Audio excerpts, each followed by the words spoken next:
Bonjour à toutes, bonjour à tous et bienvenue dans l'émission Bascule. Dans ce podcast, je pars à la rencontre de personnes inspirantes et inspirées pour comprendre comment et pourquoi elles sont devenues ce qu'elles sont devenues. En gros, quels ont été leurs points de bascule, mais surtout, qu'est-ce qui s'est passé dans leur cerveau et quelles leçons pouvons-nous en tirer afin de nous construire, nous aussi, une vie pleine de sens. Quant à moi, je m'appelle Simon, je suis coach et j'aide les salariés et les dirigeants à avoir un travail au service de leur vie et non une vie au service d'un travail. Trêve de blabla, je vous laisse avec ma conversation. Bon épisode.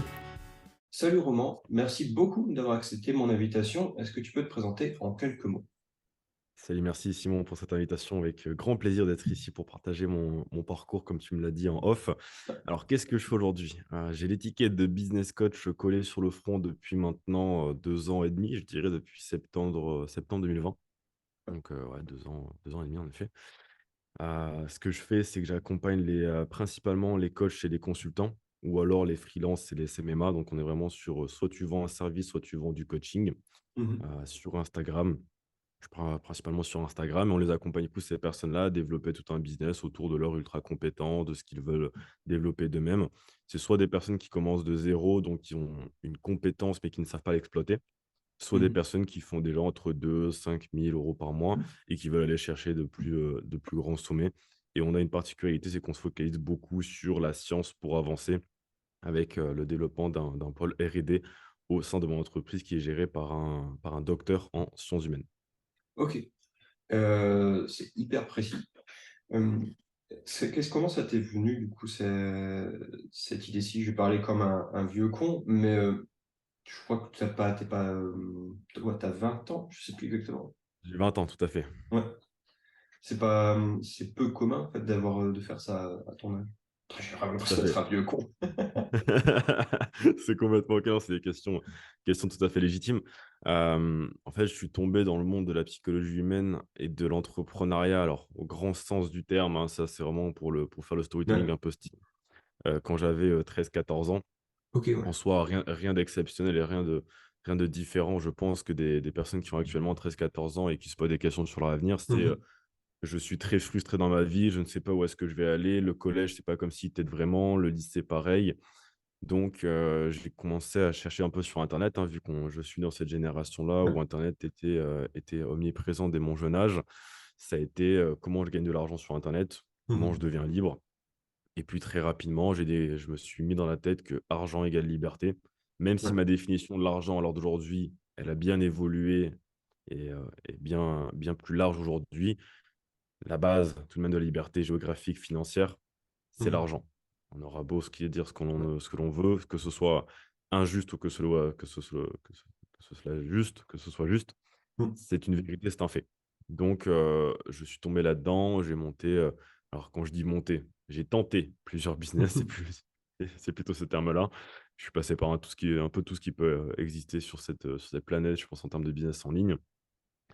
En 2019, c'est là, ouais, ouais, c'est ça, 2019-2020, je pars en Norvège dans Ok. lequel, je fais 1 an du coup en Norvège pour, apprendre l'anglais avec l'excuse d'aller travailler, enfin d'aller dans une école là-bas. Donc j'ai l'excuse Mhm. d'avoir une association qui vient dans mon lycée qui dit: «Qui est-ce qui veut partir à l'étranger?» S'il y a un seul con qui lève la main, c'est moi. Donc je suis parti à l'étranger, j'ai utilisé cette excuse-là pour, fuir ma vie que je détestais, hein, pour être très clair, hein. Faut Ouais. être cash aussi dans ce podcast.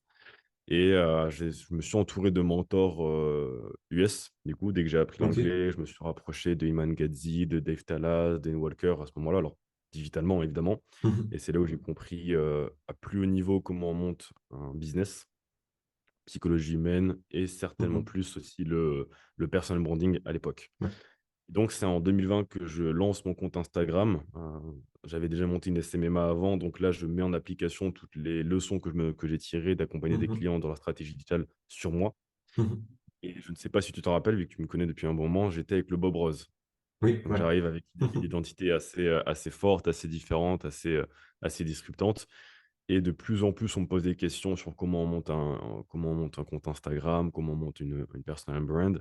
Quand j'aide les personnes à monter leur image de marque, bah, évidemment, les questions qui se posent maintenant qu'ils ont une communauté, qu'ils ont une image forte, c'est comment on fait de l'argent avec. Mhm. Donc, quelles sont les offres, comment on crée une offre, comment on crée un business model à partir de soi, un truc qui me plaît, un truc qui est pas trop bullshit, un truc qui est vrai, comment les syndromes de l'imposteur qui aussi se percutent.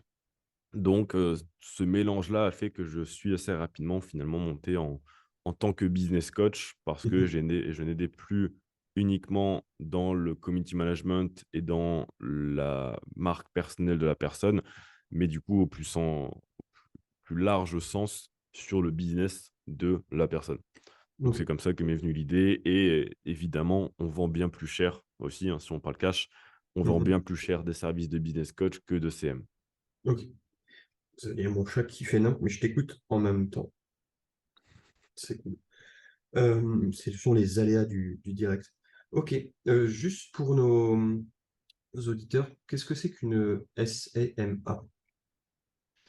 SMMA, ça veut dire Social SMA, ouais. Media Marketing Agency, donc ça veut dire une agence de marketing digital spécialisée pour les réseaux sociaux. OK, ça marche. Voilà. Hem, mais du coup, dans ta tête, comment ça c'est plus ça qui intéresse de voir comment, dans ta tête, tu as vécu ce moment-ci? Comment tu as découvert que finalement l'école, les études, c'est pas ce qui allait t'aider, dans la vie? De nature rebelle, de nature à Ouais. détester l'autorité, de nature à ne à toujours vouloir faire différent. Si Mmh. tout le monde était en train de marcher, je voulais courir, si tout le monde courait, je voulais marcher. Donc je pense que c'est, un peu dans mon caractère de base de toujours vouloir faire différent. Mmh. Alors je pense de base, pour quelque chose d'un peu toxique qui est de me différencier, d'attirer l'attention. Ouais. Et puis aujourd'hui, je pense que c'est devenu un lifestyle, quoi. C'est devenu Mmh. un j'adore être différent et je refuse d'être dans la foule, quoi. Ouais. Donc ça fait un peu grand malade complotiste, mais c'est Mmh. c'est un peu vrai. Donc j'ai toujours eu ce caractère, des jeunes âges, si tu veux, très petit. Mmh. Et puis au final, enfin, tu n'as juste à lire influence et manipulation, comment se Ouais. faire des amis ou alors le grand basique qui est, hem et j'ai perdu le nom évidemment, Père riche, père pauvre. Ouais. Tu lis Mmh. ce livre-là, tu comprends la société. Ouais, carrément. Donc, tu lis ce livre-là, si tu es assez éveillé, si tu es assez, ouvert d'esprit, tu comprends que les études ne vont jamais mener nulle part. Mmh. Surtout que je voyais aussi mes frères et sœurs, bah, avoir des diplômes mais, galérer quand même.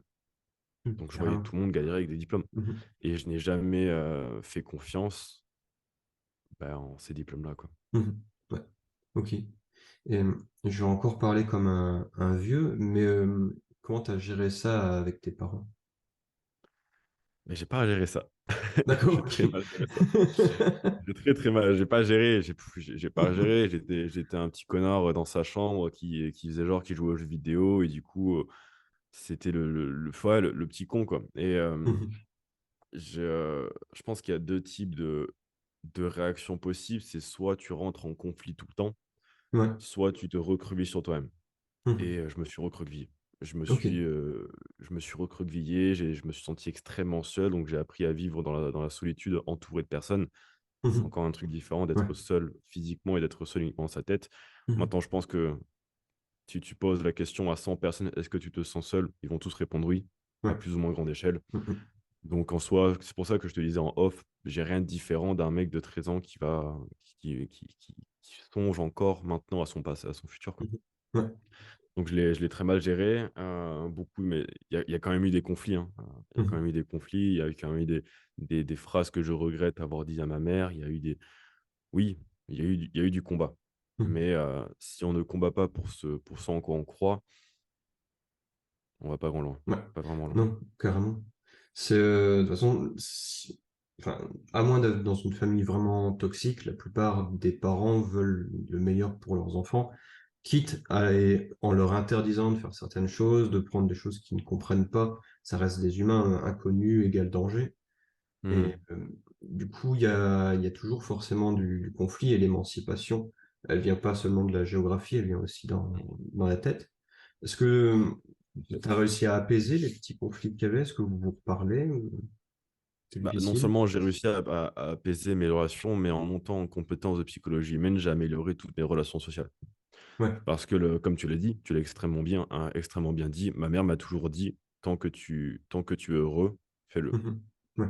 Maintenant, évidemment, elle a ses croyances qui sont ancrées depuis des Mhm. dizaines d'années sur le chemin à suivre, parce que quand elle Mhm. a suivi son chemin à elle, ça marchait. Ouais. J'ai des frères et sœurs également qui ont fait des études et voilà. Mhm. Donc c'est très compliqué. Dans tous les cas, tu ne pourras jamais changer la croyance d'une personne si tu es dans le combat. Ouais, carrément. Et par la PNL, la programmation neurolinguistique, par Mhm. les skills en communication que Mhm. tu peux gérer, tu vas fonctionner avec ces croyances-là. Donc tout Mhm. le challenge est là-dedans. C'est comment je fais comprendre à la personne mon point de vue en comprenant le sien et en étant dans une dynamique de collaboration. Mhm. Méthode la plus efficace, ça a été de faire un SPASA. C'est-à-dire. S-P-A-S-A. Ouais. C'est une technique de communication et surtout de questionnologie dans laquelle tu gardes toute ta carte du monde. Alors, la carte du monde, c'est la réalité, c'est ta réalité à toi. Par exemple, si je dessine un 6 et que tu es en face de moi, toi, tu vois un 9, moi, je Mhm. vois un 6. On a tous les Mhm. deux raison. Ouais. Mais tu as ta carte du monde, ta réalité, j'ai ma réalité, ma carte du monde. Mhm. Et la technique de psychologie, donc la technique de PNL, qui est donc la questionnologie en SPASA, Mhm. S-P-A-S-A, je le répète, donc situation, problématique, analyse, solution et action. Mhm. Si tu as par exemple un conflit Mhm. et que tu veux comprendre parfaitement la personne, car dans tous les cas, on part du principe que tu ne peux pas répondre tant que tu n'as pas tous les éléments. Ouais. Donc, il faut aussi maîtriser son ego, il Mhm. faut aussi maîtriser ses émotions. Et par cette questionologie-là, donc tu vas faire expliquer la personne. Donc là, c'est vraiment, tu poses les questions. Quelle est la situation actuelle? Quelle est la situation globale? Tu lui fais Mhm. dire toute la situation.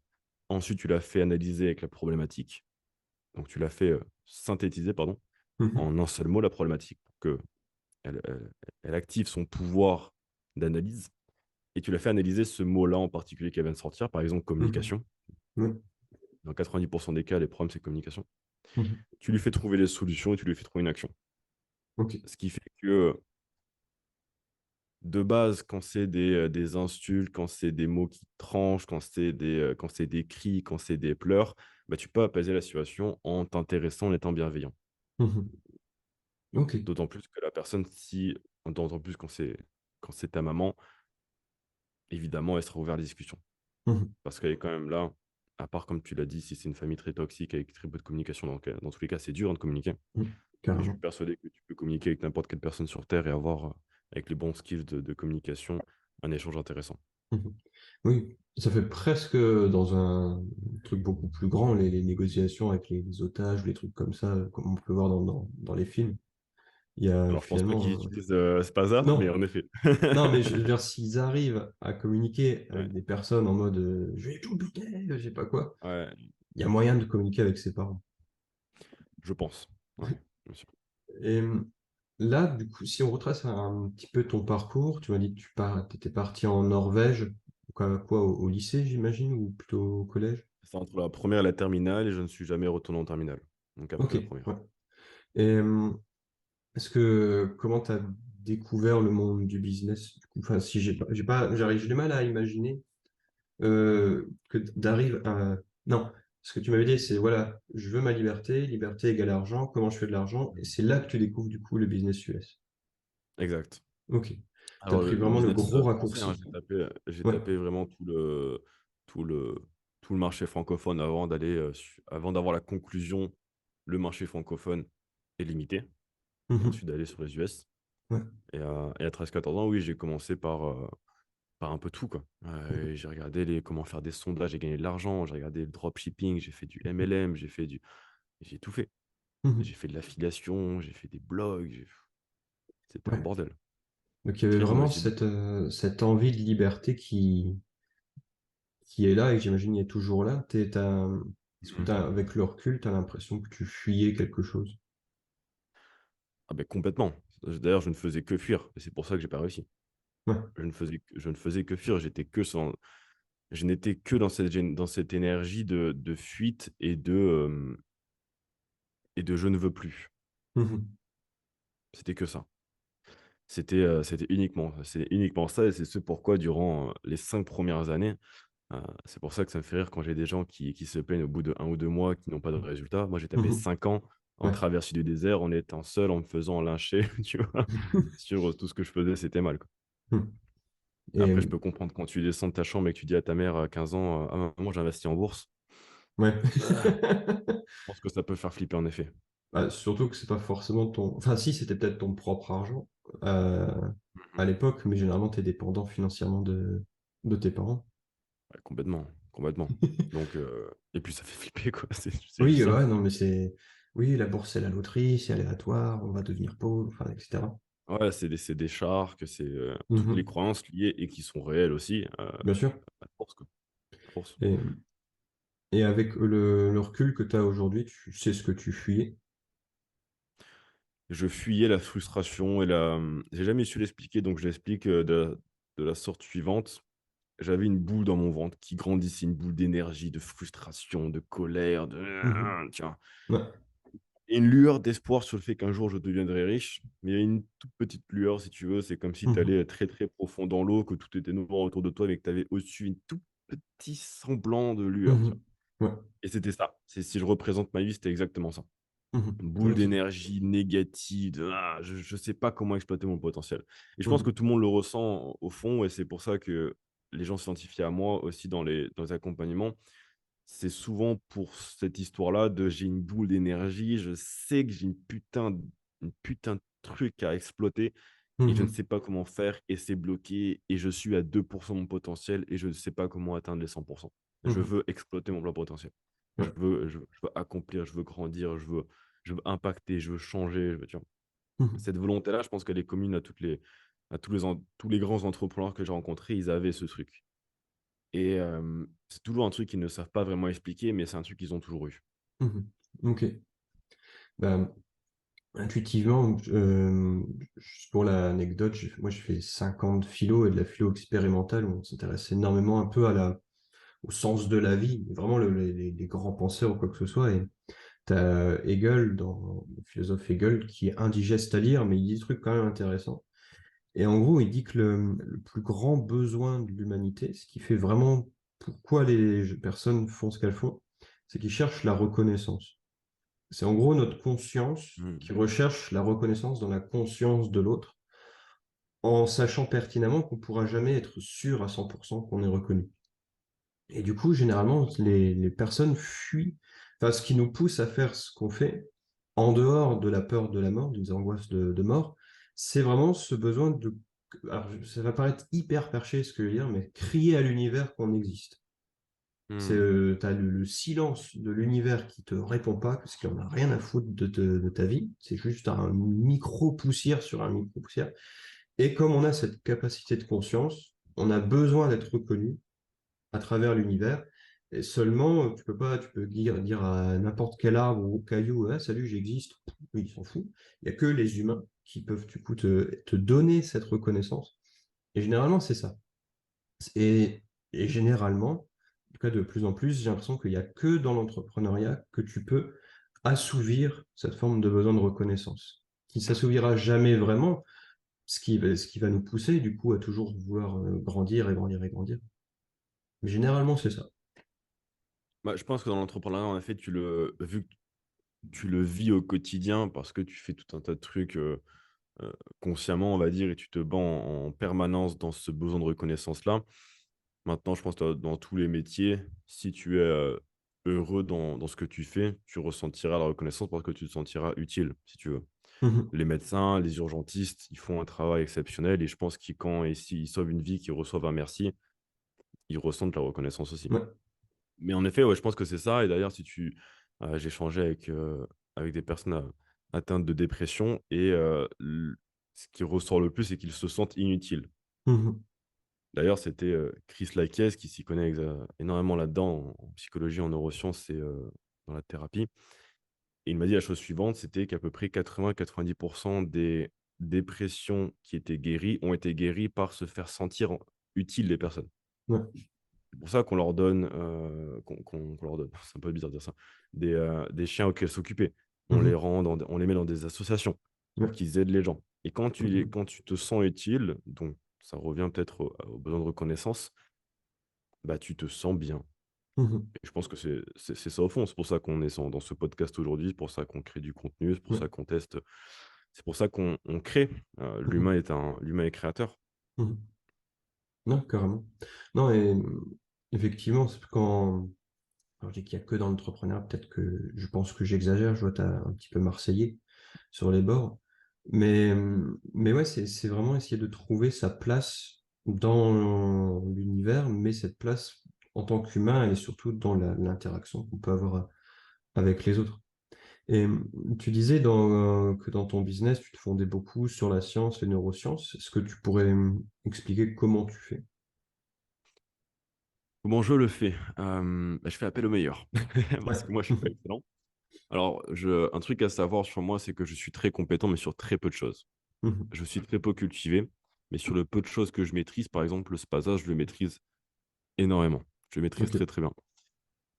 Et il y a quelques mois, j'ai rencontré donc Monsieur Bianco, qui est au sein du CNRS, donc le Centre de recherche national français, quelque chose. Bon, je ne sais pas Ouais. exactement comment ça se dit. Mhm. On va dire que c'est ça. Donc, Mhm. c'est un grand centre de recherche et lui est spécialisé sur le rôle des émotions, et Ok. notamment dans le travail. Mhm. Ce qui fait qu'on a monté un pôle R&D dans mon entreprise pour que tout ce que je dise soit juste. Donc, on Mhm. fait notre maximum là-dessus. Ouais. En fait, son travail des 6 derniers mois, ça a été d'analyser toutes les choses qui sortaient de ma bouche publiquement et notamment surtout dans le programme Simplify. Il a Mhm. analysé tout le programme, tout ce que je dis, tout ce que je répète, présent à tous les coachings, les replays, les machins. Il analyse tout. Il va le comparer à la littérature scientifique. Ok. Donc tout ce que les grands chercheurs, tous les grands scientifiques ont fait à propos de ça. Et notamment sur la création d'identité d'un individu. Mhm. Donc c'est là où après on a créé des concepts en interne avec l'économie cognitive, l'investissement cognitif.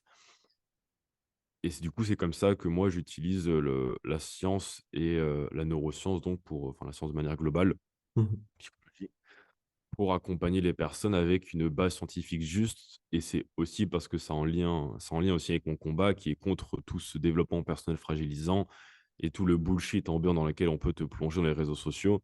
Et ce que j'appelle développement personnel fragilisant, c'est tout ce qui est bon, de base non juste, Mhm. où on te dit que c'est scientifique alors que ça ne sort de nulle part. Et ça, Ouais. beaucoup ont l'étiquette de business coach basé sur la science, mais ils ne valent rien là-dessus parce que c'est que du marketing et dans leur programme, Mhm. il y a rien.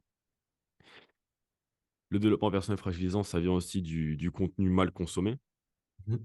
Donc ça, c'est en tant que consommateur, si tu te bourres le crâne de toute information, au final, tu vas se ressentir plus d'émotion, mais pas plus de transformation.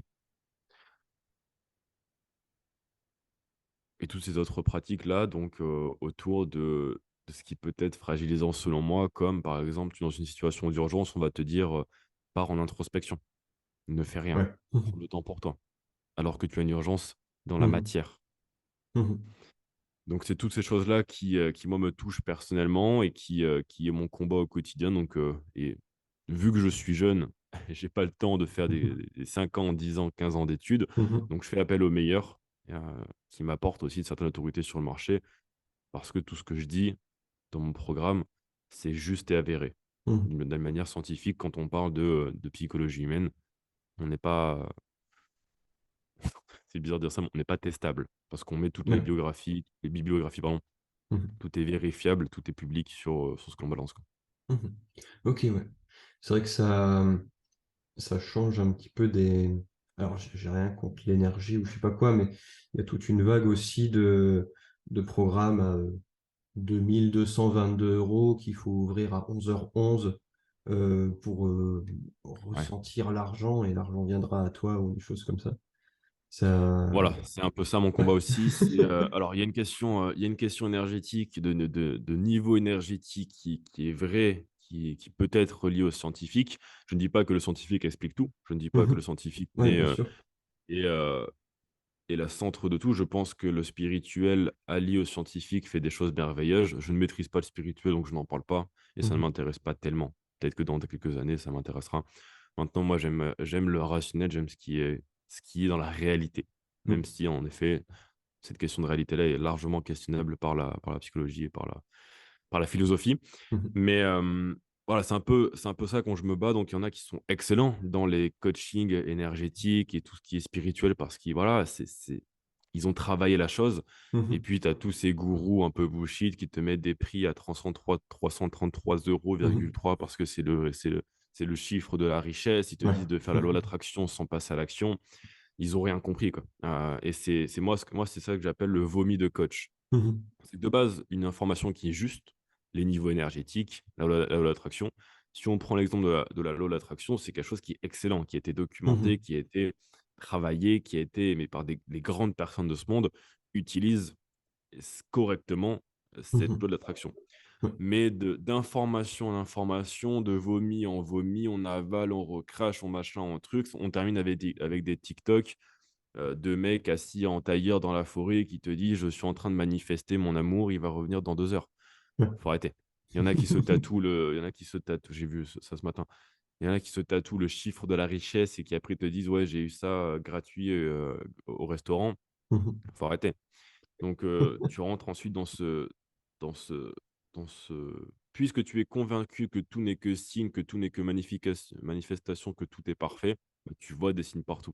Mais Mhm. c'est comme quand tu as parlé de voitures rouges pendant 4 heures avec Ouais. ton pote, bah, tu vas avoir des voitures rouges. Mhm.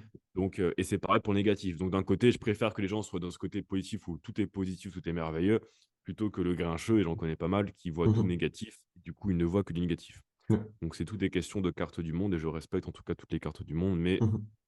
j'ai mon combat aussi et j'ai ma vérité à faire valoir et Mhm. c'est, je pense, ce qu'on fait tous en tant que créateur d'entrepreneur. Mhm. Oui, parce que même d'un point de vue collectif, ça fait mauvaise pub pour nos boulots. Après, on évite assimiler à des charlatans ou quoi que ce soit Tout à fait. si il y a que ça qu'on met en avant. Euh, Vas-y, je t'en prie. Non, j'allais dire Ah, tout ok. à fait. C'est complètement vrai. Non, ça fait mauvaise pub. Bah, c'est comme les vrais coachs sportifs qui sont barrés de diplômes. Bah, ils se font fumer par des mecs qui sont juste bons en marketing, Mhm. qui racontent que de la merde, certes, Ouais, mais ils se font fumer. Financièrement parlant, complètement. et ils se font déchirer par des influenceuses qui balancent des codes promo pour des, Mhm. pour des PDF, quoi. Mhm. Non, complètement. Et là, actuellement, donc tu vis à Bali. À quoi ça ressemble une de tes journées? Parce qu'il y en a une Actuellement, pareille. ça ressemble pas à grand-chose, hein. C'est pas très sexy, c'est pas la vie balinaise. Moi, justement, je me suis un peu écarté de Canggu et Berawa, qui sont vraiment les endroits où il y a vraiment beaucoup d'activités, beaucoup de touristes, beaucoup d'entrepreneurs. Je me suis mis un peu du côté à l'est, Mhm. un peu plus au calme. Ma vie, c'est, tu peux m'imaginer dans une villa avec une partie bureau et une partie vie. Mhm. Lever très tôt, coucher très tard et beaucoup de travail. Ok. Honnêtement, c'est pas très sexy. C'est vraiment pas sexy. Parce que actuellement, en tout cas, je suis dans cette phase où je sais que pour les 6 prochains mois, voire surtout 2023, je suis dans ma phase de travail parce que j'ai beaucoup Mhm. de choses à construire. Donc, c'est ambiance travail, ambiance décontraction 2-3 heures par semaine avec des potes, avec voilà, les boire un Mhm. verre, passer du temps avec ma chérie. Je m'autorise quand même d'être en temps passif Mhm. parce que je ne peux pas être excellent en temps actif si je ne suis pas encore meilleur en temps passif, si tu veux. Mhm. Mhm. Donc, tout est question de gestion énergétique et gestion émotionnelle. Mais là, actuellement, ma vie ne fait pas rêver, hein. Ça fait rêver les gros travailleurs de travailler 10-12 heures par jour de manière collective, Mhm. parce que du coup, j'abats des tâches de manière très, très intense. On est lancé en ce moment, on est sur le lancement des conférences en ligne, donc c'est énormément de Mhm. travail sur Ouais. l'automatisation, sur les mails, sur machin, sur tout le système d'entreprise. Mais d'ici 6 mois, je pourrais ne travailler qu'1 à 2 heures par jour et en Mhm. faisant le même cash, quoi. Mais Ouais. pour l'instant, on est sur la construction, sur grosse, grosse vision et on verra. Mhm. Carrément. Non, mais ça, c'est aussi bien d'exprimer la réalité de la chose, hein. On a rendu Bah, c'est la réalité. l'entrepreneuriat. Ouais. C'est complètement la réalité et le marketing bon, encore une fois, on va repartir là-dedans, mais le marketing de vivre à Bali avec 5 000 € par mois et ne travailler que 2 heures par jour, Mhm. non. Voilà, juste non. Ouais, non. On a longtemps fait rêver la vie d'entrepreneur et en soi, oui, c'est une vie rêvée si on aime faire ça, tout simplement. C'est de la même manière que, tu vois, je suis pas agriculteur, je connais pas d'agriculteur, mais j'imagine que ça peut être une vie de rêve pour ceux qui aiment ça, tout simplement. Et, Tout à fait. Je suis d'avis qu'on ne rend pas les gens entrepreneurs. C'est mm, soit tu l'es pas, mais tu pourras faire un complément de revenu, tu pourras mm, faire 1 000, 2 000 € par mois. mm, Mais Pour moi, entrepreneur, c'est vraiment vision long terme, construction, Mhm. entreprise, investissement, c'est une mission de vie, Mhm. plus que tu vas créer. Donc, je ne considère pas entrepreneur la personne qui veut un complément de revenu, Mhm. voilà. Non, non, ça dépend de comment on est, vraiment, de notre carte du monde. On peut toujours la changer. Tu as des gens, personnes qui ne sont pas faits Tout à pour ça fait, à tout à X fait, âge et puis ils vont se réveiller, je sais pas, à 60 ans, dire en fait, je vais faire ça. tout à fait. Je suis Mm. aussi d'accord là-dessus, hein. Je vois mon père, si tu veux, il était commercial dans la marine, enfin, dans la marine, ceux qui construisent des bateaux. Et en même Mmh. temps, prof de yoga, et quand il a switché à la retraite, maintenant, il continue juste prof de yoga, il s'imaginait bien avoir une chaîne YouTube et tout, un Mmh. mode business en ligne, mais il va fêter ses Trop cool. 70 ans. Donc, Bah, trop cool, il y a pas d'âge. trop, trop Euh, cool. Est-ce que tu as un certain avis sur alors peut-être que sur le monde du travail actuel tel qu'il est? C'est une question que j'aime bien poser aux gens.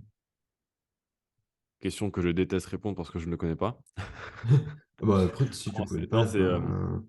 monde du travail, je pense qu'il est injuste, sous-payé et que tu ne seras jamais mis à ta vraie valeur. Je pense que c'est de manière complète, c'est de manière concrète, c'est ça. Donc je pense que, les entreprises, plus ça avance, plus elles sont vieillots et plus elles respectent encore moins les droits de l'homme, j'ai envie de te dire. C'est de plus en plus hardcore.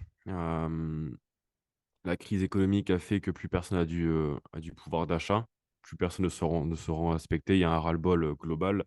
Donc tout le monde se fout sur la gueule, tout le monde se fout sur la gueule alors que de base, c'est un entrepreneur qui a créé une entreprise, qui a Mhm. pris des employés pour adhérer à la vision et au final, c'est, une bataille de qui gagnera et qui niquera l'autre, quoi. Ouais. Donc je pense que ça part en couille et c'est pour ça que j'encourage les personnes à créer leur propre vie, sur les réseaux sociaux, Mhm. notamment parce que c'est l'un des boosters. Tu as pas besoin des réseaux Mhm. sociaux pour créer une entreprise, on est d'accord? Et c'est pour ça que j'encourage les personnes à monter leurs propres affaires plutôt que d'être dépendants. En Mhm. fait, moi, je renie tout ce qui, va me rendre dépendant, que ce soit Ouais. financièrement, que ce soit, tout type de drogue, heu, je renie tout ce qui me rendra dépendant. Ok. Donc c'est mon avis là-dessus. Maintenant, je ne pourrais pas te dire des aspects très, des aspects sociologiques, historiques ou même scientifiques là-dessus parce que c'est Mhm. pas, c'est pas mon focus, quoi. Mhm. Non, non, bah, le but, c'est pas, on va pas refaire le monde du travail, mais je trouve ça Mmh. intéressant, du coup, de voir un peu le point de vue de chacun de mes invités. Bah, mon avis, c'est que, je tente et je le change à mon niveau dans mon entreprise Mhm. en ayant un management qui soit agréable, où toute personne se sent respectée, se sent utile, se sent justement payée Mhm. et se sent le plus possible heureuse dans l'entreprise. Mhm. C'est ça l'objectif. Donc le monde du travail, je le vois qu'à très petite échelle notamment, donc je ne sais pas dans les grandes entreprises, j'ai rencontré de grands entrepreneurs, mais j'ai pas creusé leur management, quoi. Mhm. Ça marche. Et, tu dis que tu travailles beaucoup sur ta vision. Si je te pose la question où tu seras dans 10 ans, est-ce que tu arrives à avoir ce long terme-là? C'est un peu compliqué car j'ai toujours eu cette vision très long terme. Sur chaque action que je fais en sorte qu'elle me soit utile pour les prochaines années. Mais j'évolue tellement vite que me dire, je serai à 1 million dans 10 ans, ce serait me limiter, si tu veux. Mhm. C'est comme me dire, je ferai, 100 000 € sur 2-3 mois, bah, ce serait me limiter Mhm. parce que je peux en faire beaucoup plus. Ouais. Donc j'ai cette vision globale qui est sécurité et presque envie de dire invincibilité, donc être intouchable, Mhm. avoir des résidences dans tous les pays, avoir, du cash liquide disponible, avoir, en fait, être intouchable pour tout type de crise, si tu veux. Mhm. C'est ça la vision. Donc c'est la Ouais. sécurité de manière globale et non pas simplement la sécurité d'avoir, la sécurité comme on l'entend au début de l'entrepreneuriat Mhm. qui est avoir 10 000 € par mois, et Ouais. cetera.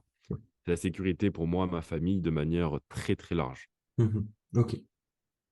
C'est assez curieux, du coup, tu vois que dans ta vision long terme ou même quand tu as commencé le business, il y a à la fois cet appel de liberté et de fuite, Mais finalement, j'ai l'impression, après c'est mon intuition et du coup c'est un peu de la déformation professionnelle, mais que c'est plus le besoin de sécurité qui te drive que l'appel de la liberté. Bah, si tu veux, la liberté, elle était voulue au début. Maintenant, Ouais, c'est de la conserver du quand coup. tu fais Mhm. 5 000, ouais, voilà, je pense que c'est pour la Mhm. conserver. Mais quand tu fais 5 000 € par mois, j'ai même envie de dire, avec 3 000 € par mois, et tu vis. Oui, carrément. Voilà. Tu fais 3 000 € de bénéfices par mois, tu vis. Mhm. Tu l'as, ta liberté. Ouais. Voilà. Next. Mhm. Donc, next. Next, maintenant, c'est sécurisation, amplification et élargir la base, si tu veux. Mhm. Avoir plusieurs sources de revenus, ne pas être dépendant d'une activité, ne pas être dépendant d'un pays, ne pas être dépendant d'une économie, ne pas être dépendant d'une seule banque. Mhm. Tu vois, c'est encore une fois fuir la dépendance pour être Mhm. 100% autonome, indépendant Ouais. dans dans tous les pays, c'est vrai, ça fait un peu beaucoup, mais sur tous les continents, voilà, pour être un Mhm. peu global. Avoir la puissance financière de si tu dois te barrer demain, tu te barres avec toute ta famille. Mhm. Avoir la puissance financière de te dire, bon, le monde s'est écroulé, mais j'ai un immeuble à moi. Mhm. Voilà, Ouais. c'est à moi, c'est de la pierre, Mhm. c'est pas touchable. Et sécurité, en effet. Mhm. Donc, je pense que de base, on est tous dirigés par cette énergie-là, la liberté. Et puis, plus tu grandis, j'ai l'impression, c'est moi qui ai parlé comme un vieux alors que j'ai 20 ans, mais plus tu grandis, plus tu veux de la sécurité pour une Mhm. vision familiale et sereine. Mhm. Ouais. Je pense que vivre en paix, ça n'a pas de prix. Non, carrément. C'est combien vaut la paix? C'est vraiment, enfin, taper personne. Voilà. C'est vraiment cette question-là. Ok. Moi, j'en arrive à la fin de mes petites questions. Il me reste trois à te poser. Dis-moi. Si tu avais un livre à conseiller à tous nos auditeurs, en mode il faut absolument que chacun lise ça.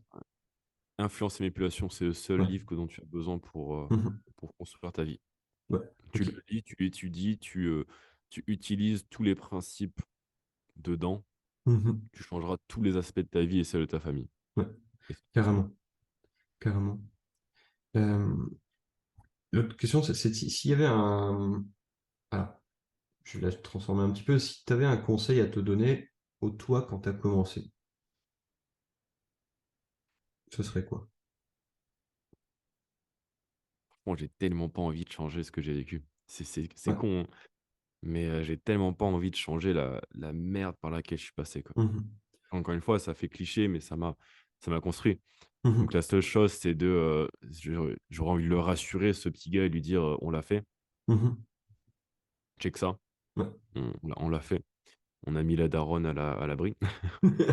Euh, on a eu l'objectif de la mettre à la retraite, voilà, on l'a fait. Mhm. Juste on l'a fait. Donc Ouais. stay focus. Ok, bon, ça peut être ça, hein. Mon conseil, genre, t'inquiète, hein, juste ça. Mm. Le rassurer. Ouais. Ok. Euh, Est-ce que tu as une citation ou un mantra qui t'accompagne un peu chaque jour? Simple, rapide, efficace. Ok. Le plus tu fais simple, le plus ta vie le sera. Mhm. La Carrément. simplicité appuie la rapidité, l'efficacité. Mhm. Donc, je fais toujours en sorte dans mes accompagnements que ce soit simple, rapide, efficace. Mhm. Que ce soit dans mes enseignements, que ce soit dans mes conseils. Par exemple, quand je prends des coachings individuels, en 15 minutes, ils ont une action à faire. Mhm. Une seule. Ouais. On ne se masturbe pas le cerveau. Mhm. Donc, c'est Ouais. simple, rapide, efficace. Et je n'ai jamais vu quelqu'un devenir riche en voulant faire des choses complexes. Non, non, je pense pas. Plus c'est simple, plus ça a de Voilà. chances de fonctionner. Et Donc plus tu te effectivement. sens bien parce que tu sais où tu vas. Mhm. Donc, tu vois, le principe de base, c'est je m'en tape de savoir quelles sont les 100 prochaines actions à faire. Mhm. Je veux savoir la prochaine Laquelle, action. ouais. Mhm. La Ok. prochaine action, c'est faire mon podcast avec Simon. Et ensuite, je Mhm. verrai ce que j'ai à faire. Mhm. Ça ne veut pas dire ne pas prévoir un peu grandement ce que tu vas faire dans ta journée, le focus. Mais j'aime mettre de la joie, donc de la nouveauté, et donc de ne pas tout prévoir parce que ça m'ennuie. Mhm. Ok, Donc simple, rapide, efficace. ça marche. Bien. Bah écoute, je te remercie encore d'avoir accepté mon invitation. Je vais Merci à peut-être toi. te laisser le mot de la fin, si tu as quelque chose, un message à faire passer à nos auditeurs qui n'osent pas encore franchir le pas. Je pense que je leur dirais le coût de ne pas agir est bien plus élevé que le coût que le coût de payer quelque chose pour commencer quelque chose. Mmh. Voilà. Ce serait ça. Le coût du regret n'a pas de prix. Mmh. OK. Bon, je trouve que c'est une belle conclusion. Drop the Super. mic. Merci à toi, Simon. Merci beaucoup. C'est la fin de cet épisode et j'espère qu'il vous a plu. Si c'est le cas, faites-le moi savoir par un commentaire ou une note sur votre appli de podcast préféré, ça m'aide énormément. Pour en savoir plus sur l'univers de mon invité, je vous ai mis ces liens en description, il suffit de cliquer dessus. Pour découvrir mon univers, me poser une question, me suggérer un invité, le plus simple c'est de me rejoindre sur LinkedIn ou Instagram, c'est là où je suis le plus actif. Idem, je vous ai mis les liens en description. Sur ce, je vous laisse, à bientôt.